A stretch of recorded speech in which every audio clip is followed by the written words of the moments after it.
Thank you, Mr. Chair, for the opportunity to present the findings and also to highlight a few more concerns that we would like to raise to the committee. Can we have the slides, please?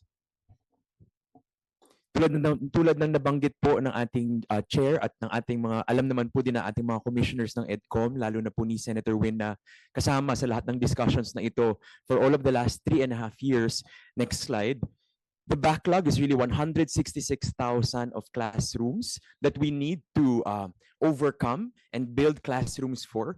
And hinhighlight po namin na mula 2014 hanggang 2024, maraming taon po, less than 200 ang talagang nabubuo sa bawat isang taon. Less than 200 constructed annually. Wala pong thousands, 100 talaga. Next slide. But we also wanted to highlight this, that under the National Education Plan that was submitted to Congress and is also published in January, we estimated about 51,222 classrooms will turn 50 years old in the next 3 years. And so they will need to be condemned or reviewed for possible condemnation. So patuloy po yung pagdagdag ng kakulangan ng classroom taon-taon kasi may edad na po ang maraming mga classrooms. Next slide. Nakita rin po natin sa loob ng 2 nakaraang taon, nadadagdagan pa po ito because of the climate challenges that we are facing. Cebu earthquake, for example, 10,000 additional classrooms damaged. Next slide. Sarangani earthquake, additional 12,500. Again, these are all on top of the already existing 166,000 congested classrooms as of 2023. Next slide. Pero we would also like to mention to this body that school congestion because of housing developments that are unplanned continues to be a big problem that we are facing. There are about 58 housing projects in Rizal, Cavite, Laguna, Bulacan, Pampanga, and Metro Manila, notably NCR Region 3 and Region 4A, where congestion is also the worst already because of housing projects na wala pong nakalaang lugar at pondo para sa school facilities. Next slide. Yung BP 220 IRR of 2008 only requires that developers allocate spaces and school facilities if development exceeds 1,500 units. So 1.5 yung magic number. Pag less than this, baka siguro dapat kaya na daw ni DepEd yan. Next slide. Pero malinaw po, sa example lamang po ng NAIC Cavite, may 48 low-cost housing sites. Hindi lahat umaabot ng 1,500, pero pag pinagsama-sama lahat, 12,338 students, 48 housing sites, wala pong mapuntahan ang mga estudyante. Policies are silent about the cumulative challenges faced by schools when multiple housing sites are set up but without any schools to go to. Next slide. Ito po ay issue na nire-raise na po ng EDCOM mula 2024 at marami na pong meetings na ginawa at marami na pong follow-up na rin kaming ginagawa.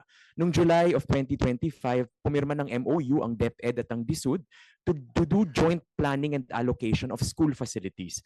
But it seems to be about forthcoming housing projects. Pero yung tanong po namin, anong mangyayari sa 58 na naitayo na pero wala pa ring school facilities. Next slide. Ito po ang example ng NAIC, and this is enrollment increase in 1 year alone. From between March of this year to June of this year. Nung nagtapos ang school year, ang enrollment po nila, yung color blue. Nung nagbukas ang klase nung June, yung red na po ang enrollment nila. In Muzon Elementary School, from 605 students enrolled, naging 1,519. 7 lamang po ang classroom sa Muzon. Sa Timalan Hills View, 6,500 lamang nung nagtapos nung March. Ngayon po, 7,459 na. 32 classrooms lamang sila.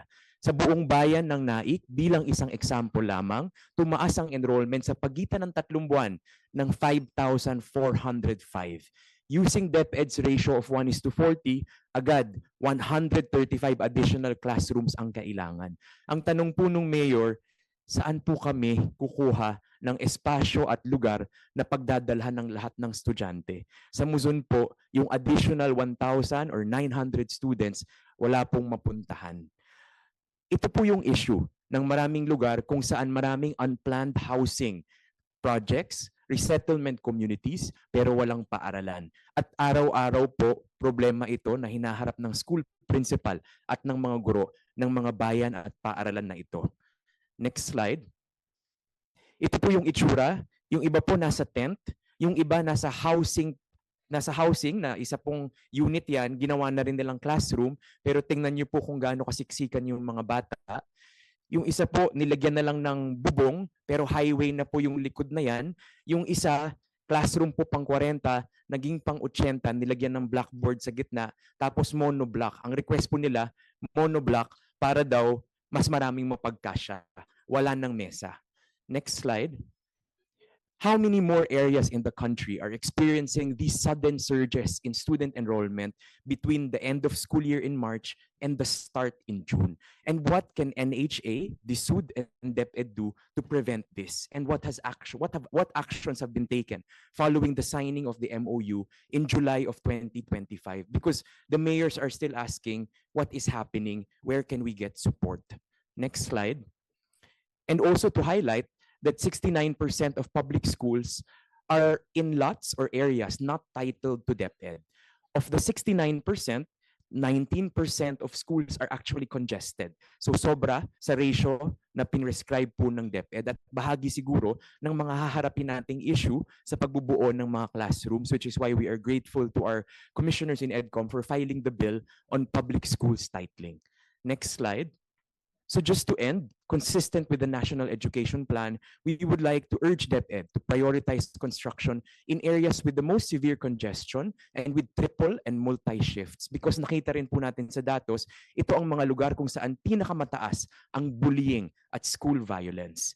Ikalawa, for DSUD and DepEd to please urgently address the lack of facilities in all NHA resettlement projects, not only the ones forthcoming, but the ones that have been constructed in the last 10 years.